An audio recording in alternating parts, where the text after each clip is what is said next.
Hey, what's going on, people? Welcome back to another Spellbook Deck Tech here on MetaBroz. I am Moldy Potion. This is my bro Metacracks. Welcome back, guys. We're taking a look at the Cosmic Spellbook that I was grinding for the past week and did not get really any wins. I mean, one, but he had a bad hand. It was taking on Flame. I know technically I never really hit the side deck to make it, specifically aimed at Flame. That would have made a difference, It for would, sure. It would have, and we've brought some side deck options, probably some that I should have had included early on, but we wanted to show off what I was stubbornly playing. It's basically a spin-off of Isaac's build, but Liam Pfeiffer's build, that's right. But I think, Liam, you'd have a much better time piloting this than I. This is really your idea, and I kind of messed with your build, and it just wasn't working as much. I'd like to see how you performed against Flame with this or a similar spellbook.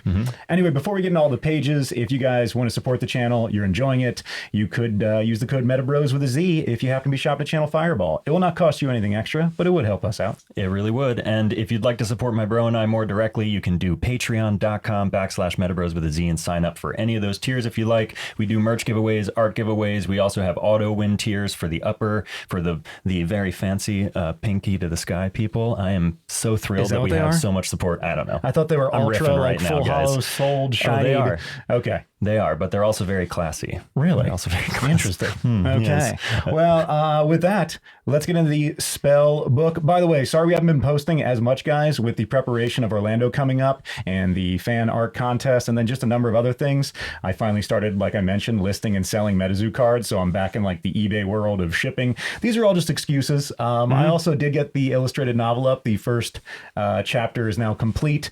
I don't know when I will get to the rest of it. It just takes so much time. And right now we are so obsessed with just gaming this. So we'll see. I've basically slowed down my personal voiceovers, which was one of my side hustles, to a stop. So if I do any, it will be the illustrated novel. I just don't know when, because we're having too much fun playing It's busy this right game. now, guys. Very busy time. It is. All right. With all that out of the way, let's jump into these pages. So I am running 9, I believe. Let me check. 1, 2, 3, 4, 5, 6, 7, 8, 9. Yes, 9 Cosmic Aura in this spellbook. You're also running 2 Stars TERRA. You got 2 bookmarks, which we put in every single spellbook. You're playing the New Year's New Beginnings because the resource cost to get these cards played is so low, you often end up with no cards in your hand very quickly. Indeed. And it just feels great to send you virtually no cards in your hand most of the time, and whatever your opponent is holding into the cemetery, basically discarded out of the game, and then you both draw 7 new pages. Also running 2 of the first anniversary celebrations, which removes all traits for an entire turn, and you could say a half. It's basically a full rotation from the time you play it to the end of your turn, through your opponent's turn, to the end, back to you. And then Through to the end. And then, It's 3 whole turns. Basically get to deal 25 damage anywhere, and you get to remove all traits. So Magiproof's gone, Invisible's gone, Flying's gone, First Strike's gone, Fleet's gone, anything and everything, it's all gone. So you can target the beasties. And primarily, this is a beastie-based spellbook. It's got a couple spells we'll talk about at the end, but really, this is about bringing beasties down to the ground, removing their invisible, attacking them directly. That's how you're going to not only clear the arena, control the game, but eventually win your opponent. You're not dealing a lot of direct damage. You don't have a lot of direct removal. It's really beastie based. And the whole idea is to roll out fast and wide. So finally, we're running Powerup Red because it's a beastie-based spellbook, giving any beastie 100 extra damage and 100 extra life points. It removes Immortal, but that doesn't apply. And one of the best beasties, if not the best beastie to put Powerup Red on, is our first here in the Cosmic deck, Kinderhook Blob. So Kinderhook Blob, which came out in Nightfall, you can have 6 per spellbook. We're only running 1, and it's really just hoping that we have the combo of Powerup Red and Kinderhook early on. Contraction cost 1 Cosmic, life points 35, gets an additional 10 bonus to the life points if the Stars TERRA or the Forest TERRA are in play. Fourth wall effect, this page gains plus 10 LP if you are wearing any white clothing, so that's on our 4th wall list, and I have a little bit of white in the clothes. Pasty Menace is the attack dealing X. X is this page's current LP, so the base 35 plus the 10 extra for the white clothing, that would be 45 life points, meaning Kinderhook would be dealing 45 damage. But if you power up Red Kinderhook, he gets an additional 100 life points, so now he'd be dealing 145 damage plus the 100 extra damage. So 245 damage on a Kinderhook Blob, 4 aura, and you're swinging big. A few lighting the bottles, which we're not playing, and you could end the game. That was an earlier build that we were trying with a bunch of Kinderhooks and lightnings, but now we're just doing one, just for the Hail Mary, hope it hits kind of play. Yeah, well, it's a lot harder to deal with going wide with these beasties. When there's just a few Kinderhooks, it's too easy to remove them. It's just, you can just pop them off. And the downside to the Kinderhook is if you damage it, now its life points went down, which means its damage goes down. So when a Kinderhook gets hit for like 30 damage, it becomes a little weakling and just swings back for 15 or so. Yeah, it loses a lot. Next up, we've got Air Rod. So this was also a beastie new to Nightfall, a beastie alien. Is Kinderhook a beastie alien also? Mm-hmm. He is. Yes. Yep, so you can search him out with lizard people, but we'll get to that later. Yes, indeed. So you can have 10 per spellbook. We're only running 2. Cosmic 1 is the contraction cost, 1 cosmic. Life points 20, has the flying trait. Additional 10 bonus to the life points if the stars or the meteor terror is in play. Fourth wall effect, this page gains plus 20 life points if real clouds are within eyesight.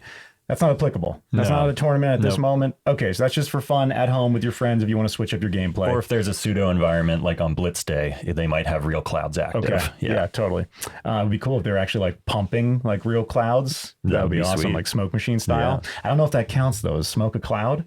Is cloud smoke? I'd just wait for MetaZoo to tell me.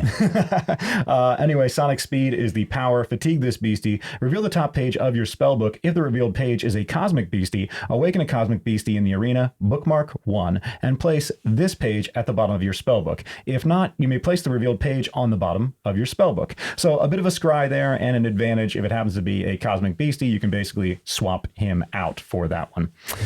String Shock is the attack base damage 20 and a potential 50-50 coin flip of inflicting paralyze. So it's just nice that they're in the air. Eventually, when we get to our tribal leader, you'll see that there's some tribal boost options, which makes all these beasties bigger, better, stronger, and having them, the air rods that is, being in the air makes them a little harder to target. You can still block any flyer with a non-flyer, but you can only target a flyer with an attack if you have a flyer. Yeah, and on that, real quick, the Sonic Speed, the power that they have, it's really tech, guys, because if you do have a Cosmic Beastie on top, you get to awaken another beast you control in addition to that bookmark. So with things like Lizard People that let you look at the top of your spellbook, when you have a Cosmic Beastie on top. There were also Dark Watchers in the spellbook previously. I know he pulled them out, but that's another way to look at the top cards, and you can set up a combo where for sure you can fatigue your air rods, reveal a Cosmic Beastie, and basically lightning in a bottle one of your bigger beasties, maybe a Kinderhook with a power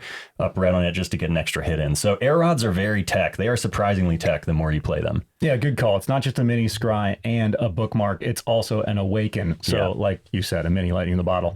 Okay, now we have one of my new favorite tiny beasties introduced in Wilderness, the Medford Schmooze. So you can have 8 per spellbook. We're only running 4. Contraction cost 1 cosmic, life points 35. Has the flash trait, so if you contract this beastie, you have a 50-50 chance of targeting one of your opponent's beasties and stopping it from attacking the next turn if you are successful with your flip.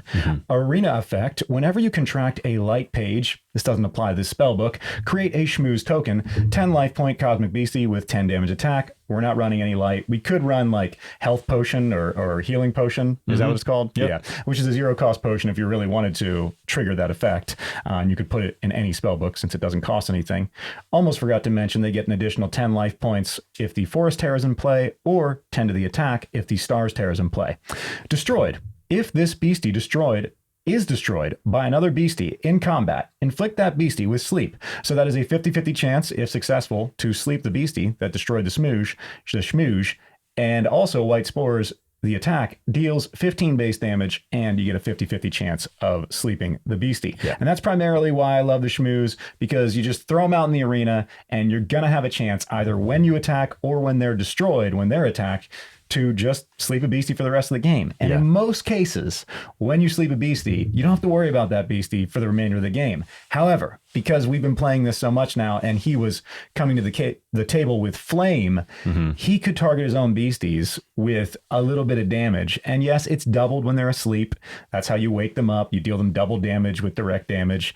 And he would deal them 10, and it would end up being 20, and then he'd have a Pieza bird back, or a headless miner, or a barbecue revolutionary. So he didn't mind damaging his own beasties, which made the Schmooze a little less effective. I almost wish I would have swapped them out for a little more control in the form of abduction. And again, we'll get into that in a second. But so let me say this real quick. Go ahead. But that is specifically just up against Flame, because Flame has a lot of advantages against things like sleep, and with all the beastie removal, it really performs well against the spellbook. But against any other spellbook, the Schmooze are deadly. Like he said, they'll shut down beasties for the whole game, and especially when you hit first anniversary celebration, it brings everything down into the Schmooze range.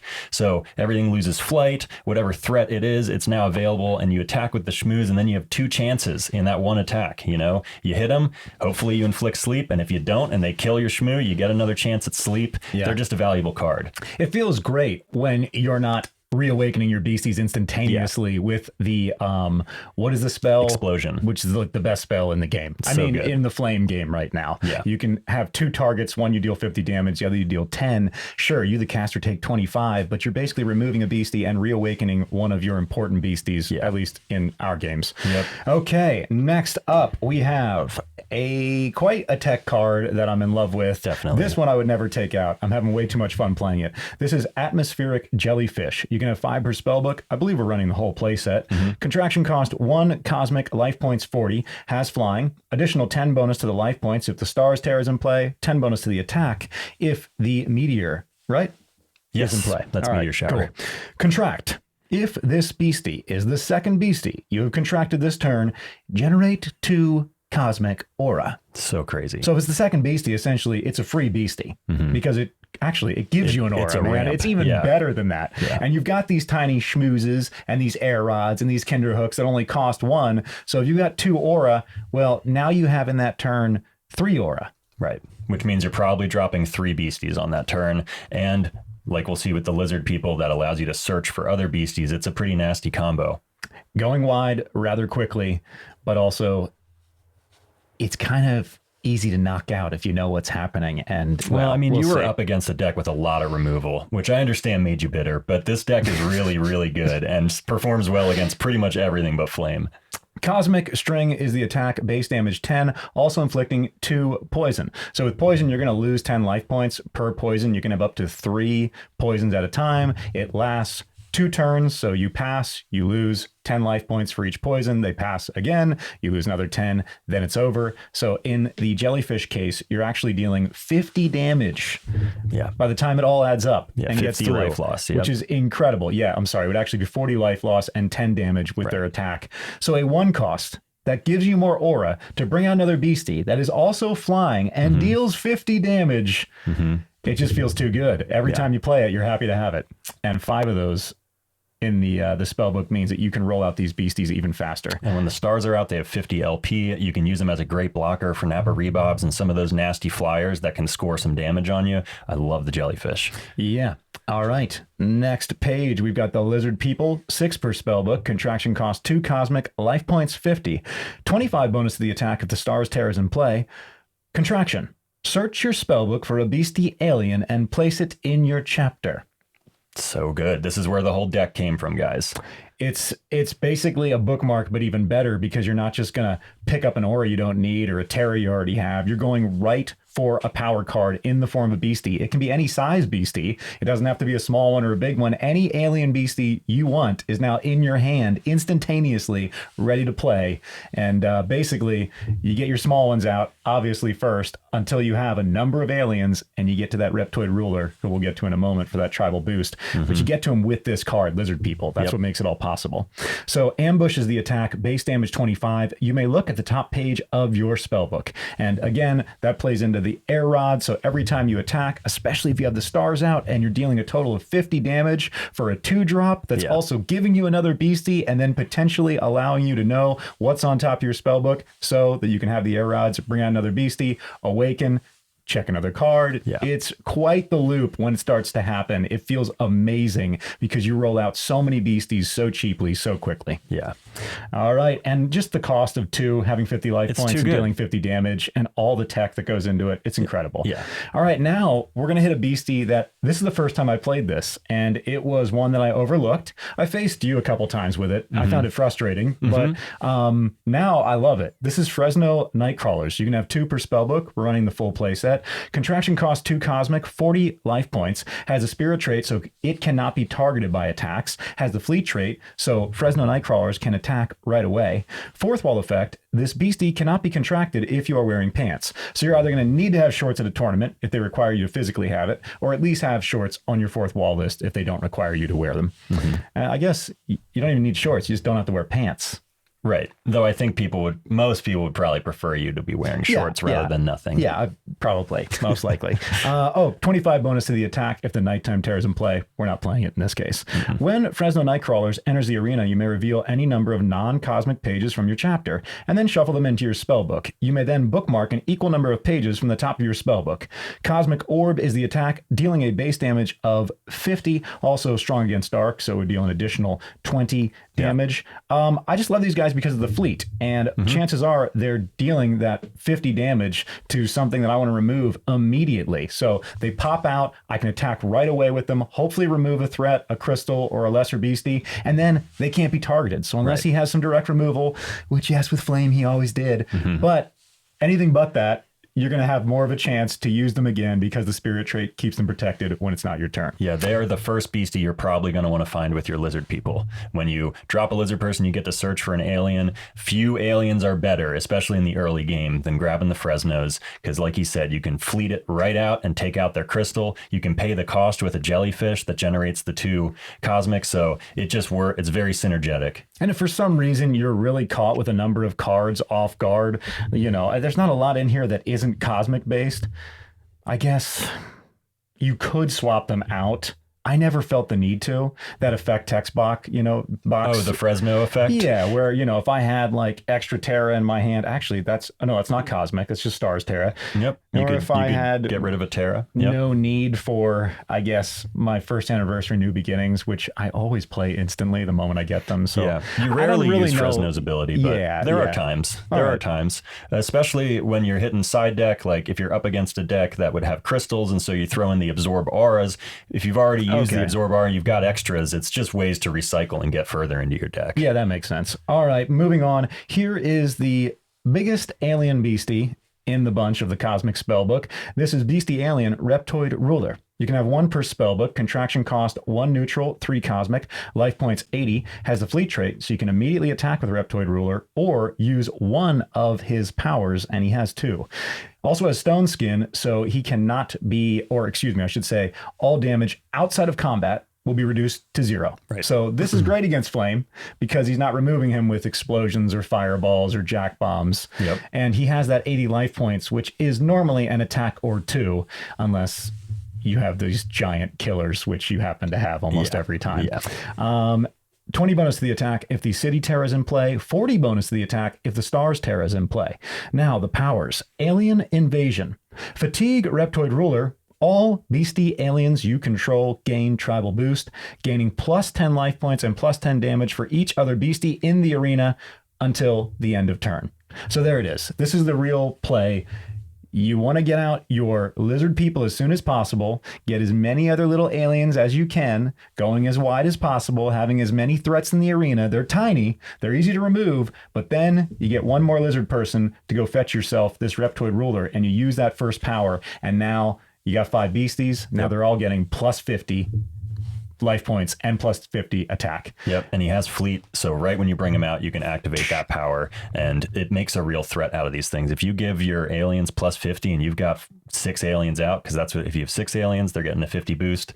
It is so nasty. You can end a game very quickly. Yeah. It's for every other. So you wouldn't count the actual, the one getting the boost, but they all get boosted, and it's very easy to be dealing hundreds of damage rather quickly when you can hit all these little beasties first and then guarantee that you're going to get the Reptoid Ruler out with the lizard person. Yep.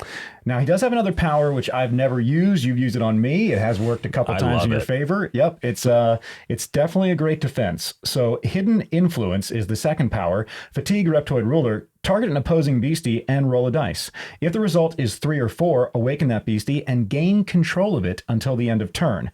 If not, it cannot declare an attack next turn. That's it's amazing. A win-win. Yeah. It's win-win, guys. I'm not upset about either of those. You either slow them down or you actually get to take their beastie and use it against them. Yeah. And then his attack, Forget Everything, deals 10 base damage and it inflicts Confuse. So with stars out, he attacks for 50 and he inflicts Confuse, which I think you guys know by now. It's one of the strongest status effects in the game. It's my basically favorite. A death waiting to happen. And it's a guarantee. You don't need to flip for it. If they attack, they're confused, which means that now that the opposing beastie is confused, anytime that beastie wants to attack, they have to flip a coin, your opponent, for that beastie. And if success, the attack goes through as normal. But if it fails, then that beastie deals its damage to itself. Yeah. And then it does end the confusion, but chances are, many times in our games, that beastie is just killing itself. Yep, and the only way you can remove Confuse is by failing that flip. If you succeed and the attack goes through, the beastie is still confused. Oh, it's amazing. Yeah. Every single time they have to attack for the rest of the game, they remain confused. It's awesome. Until they kill themselves. All right, and now the final beastie in this spellbook, which normally wouldn't be here, but because of the upcoming Casters tournament, the Caster Cup, they are allowing you to bring a physical tree, and we just got our bonsai off of Amazon. It's actually sitting outside getting some sun right now. And as a result, this Wood Devil, which would normally only be playable in a forest spellbook, because the contraction cost is 2 neutral and 3 forest, well, if there is a real tree within eyesight, then this page costs 3 less forest aura, which means now it is a 2-cost neutral spell. Insane. So let's get into his mechanics. 1 per spellbook. Contraction cost, like we said, normally 2 neutral, 3 forest, but in this case, 2 neutral with the bonsai tree. And you physically need to have a bonsai tree with you at the tournament. You can't just write on your 4th wall list. You need to have it. And it has to be a real tree, not just a plant. So a bonsai, a juniper, a weeping willow, you can find them on Amazon or Etsy. And in fact, I'll drop the link to the one that we got in the description below. Devilish Scream is the attack, base damage 25, and inflicting paralyze. 50-50 chance to inflict paralyze. You may distribute this attack's damage to any number of beasties, artifacts, or casters, minimum of 5 damage per target. So this comes in incredibly handy when you need to target, for instance, a frogman that would normally be magic proof. Well, this is not a spell. This is just the attack, and you can send it right to them, even if they have like a blocker that they try to save it with, or even if they smoky spirits. Wait, no. If they smoky spirits this attack does not happen. Correct. And therefore you're not dealing any damage anywhere. Correct. But anything outside of a smoky spirits, you can send the damage wherever you want. You can break it up. You can all put it one place if you really want to. It's up to you, just in increments of 5. And when you add a Powerup Red to a Wood Devil, it is like a wipe every turn, because you can just send, well, 125 damage anywhere. Yep. Not only that, Wood Devil gets the 25 damage and 25 life points from the Forest Terra, which is the most commonly played Terra. So when you're in a tournament, chances are you may come up against an opponent who drops a Forest Terra. They just made your Wood Devil stronger. And then that attack effect, the damage distribution, you can distribute that damage to beasties you couldn't normally attack, because you're not declaring an attack against the beastie. You're distributing damage anywhere you'd like the attack effect says. So spirit beasties, light elementals, flying beasties, things that are normally out of your range, you can just pop. What about invisible? Invisible, yeah. Because you can send a power to an invisible beastie. Yeah, because it's not you're not targeting them with an attack and you're not blocking them, and that's what invisible prevents. You are actually allocating damage to them, which is a different thing, because it's the effect of the attack. It's not the attack itself. Makes sense. Yeah. So anyone going to Caster's Cup, consider throwing Wood Devil in your deck. Yes. 2 neutral for a big beastie who's pretty high tech. Yeah.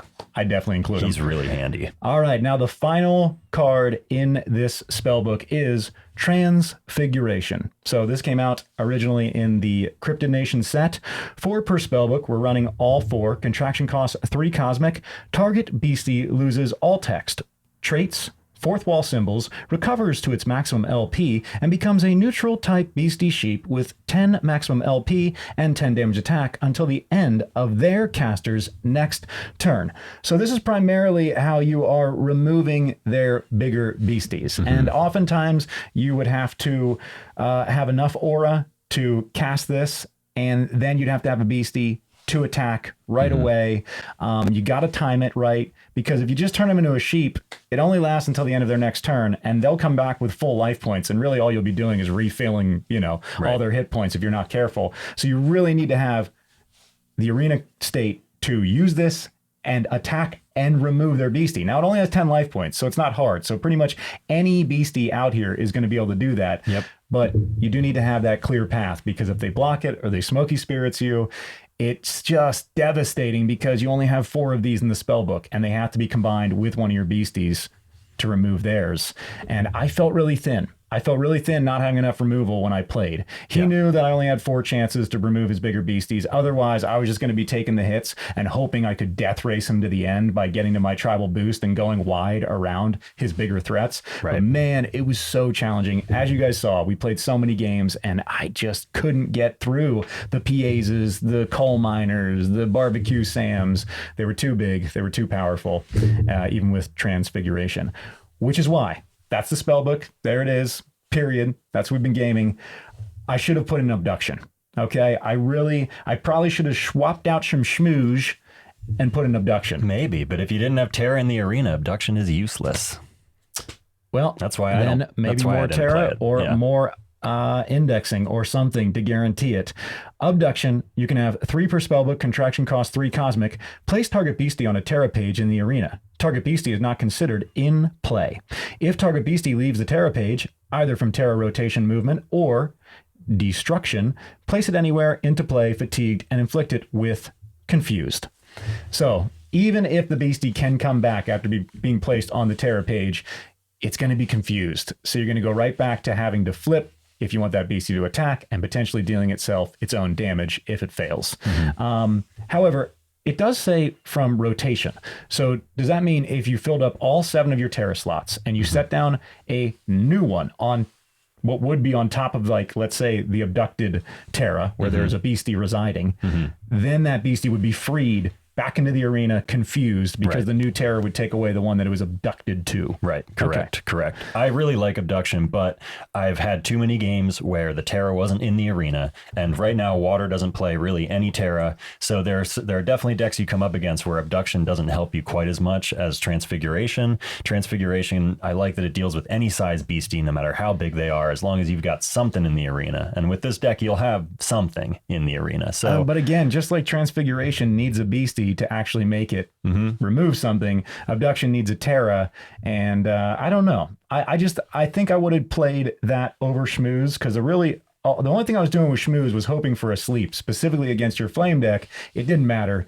You were exploding your Beasties awake again, and they were fine, and they were ending the games. So if I had a couple more TERRA or indexes and abductions that I could actually lock down a Beastie and get him out of the game, I'd feel a lot better about that, rather than just losing to Schmooze and seeing you wake up your slept Beastie and then, Yeah. I think more than anything, when you're up against Flame with this deck, Absorb Aura is what you absolutely have to be playing. Like, I think Absorb Aura would have made more of a difference than Transfiguration even in our games, because if you guys watched our games, every single game I was ahead with crystals, and that's what my deck needs. The Flame deck, because it's a mid-range, it really relies on crystals to do that ramp, and if you take those crystals away, man, that Flame deck can't do anything except throw around some Unholy Fires, which will get you somewhere, but it's not like a Coal Miner. I mean, yeah, you always had crystals, so you always had miners out in the second turn, or Piezas out in the second turn. Right. I don't know how much. I don't know. I know what you're saying, but I know what I do. Would it have really saved me the game to put in 4 cards that I'd be lining up with crystals, but because by turn 4 you're bringing out anything you want anyway? It depends how you want to pilot. If I were piloting this, I would probably pool a few of the Transfigurations, leave in 1, maybe 2, and then I'd play 2, maybe 3 Absorb Aura, just so I didn't have to worry about you ramping, I want to play. You play this however you want. I play the Flame deck. Yeah, sure. That's what I want to do next, for sure. I want to see if you have any chance of beating it, because I just don't think it's possible with this deck.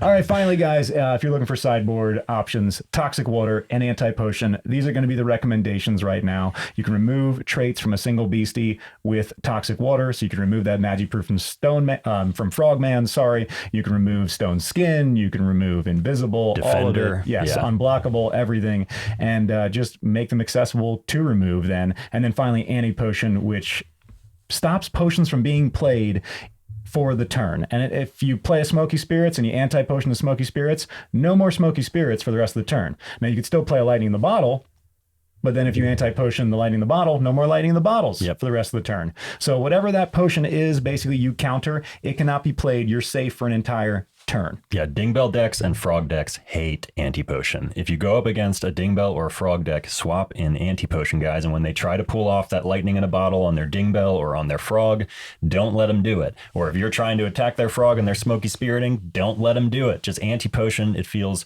so good, and it totally kicks the strategy out from a potion-based deck. And what would you swap out if you were going to play anti-potion? If I was going to play anti-potion, I would probably pull the Transfigurations, and I would pull one of the Lizard People, because I'm not really worried about the size of Frogman, so I don't care about the Transfiguration. Plus, I can't target him with it anyway. So throw in the anti-potions to stop Frogman from going off, because I'll have plenty of beasties to attack him.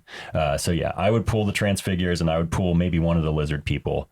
I think that's a safe play. Maybe one of the Jellyfish or something. Okay. All right. Yeah. All right. That's it, guys. That's a spellbook build. It did not work for me. We'll see if it works for him. I like the idea. It was a lot of fun to be able to bookmark so many beasties into the arena so quickly and then hopefully tribal boost them. The one time it worked, it felt amazing, but I feel like it's fragile. Like you really need to have this come out quick and gain arena control, much like the light elementals. Yeah. But the moment your opponent knows what's going on and he just focuses on not letting you get that stack or immediately saving any spells or removal for Reptoid, it slows the whole thing down. Yeah, it's true. It's true. It's a really powerful deck. It's an aggressive and fast deck, but being an aggressive and fast deck means it doesn't deal well with a lot of removal or a lot of control, but you can still win. I still like this deck. We'll definitely do some games where I'll try piloting it because I'm a fan of this thing, but I do think Absorb Aura is necessary because the main thing you want to be worried about is your opponent going bigger, faster. That's what Flame did. It just got out bigger, faster,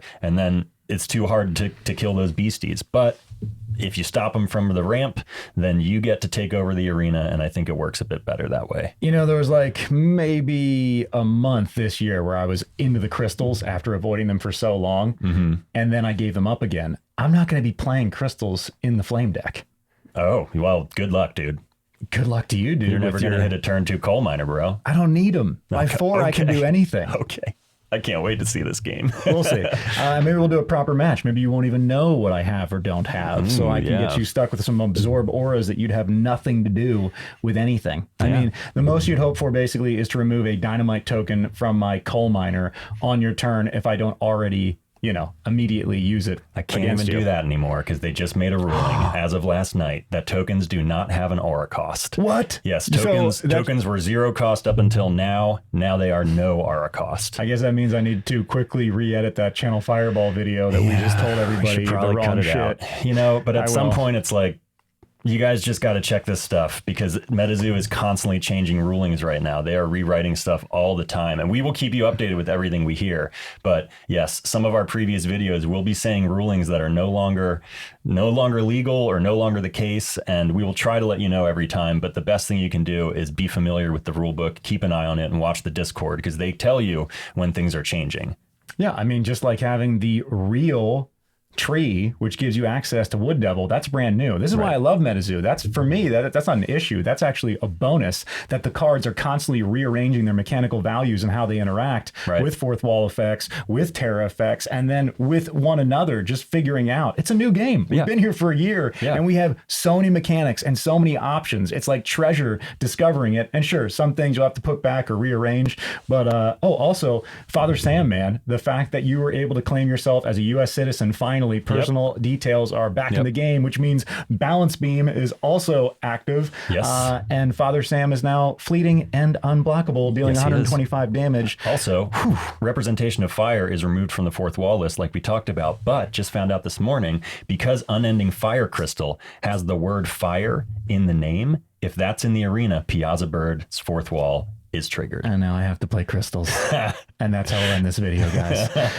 Thank you for making it this far. We will be back with some games next week. Like we said, sorry that we weren't uploading as much. It's just been really busy prepping for the tournament and just, having fun gaming, both on and off camera. I also started... This is not going to make me sound busy. This is going to make me sound like slacker. What, you played for like 30 minutes? Elden Ring? Yeah. Yeah, hell yeah, guys. Yeah, I've been avoiding it. He's been playing it for like months now, I guess. I don't know. But Yeah. I just, every once in a while I come in and late at night and I just check out like what level he's on. I kept saying to him like, so where are you now? And he's like, I don't know. And then like a week later I come in and be like, wow, this looks amazing. What are you doing? Where are you? And I don't know. he's like, I don't know. That's the beauty of it. You don't know. Exactly. That got me so excited. I was like, hold on.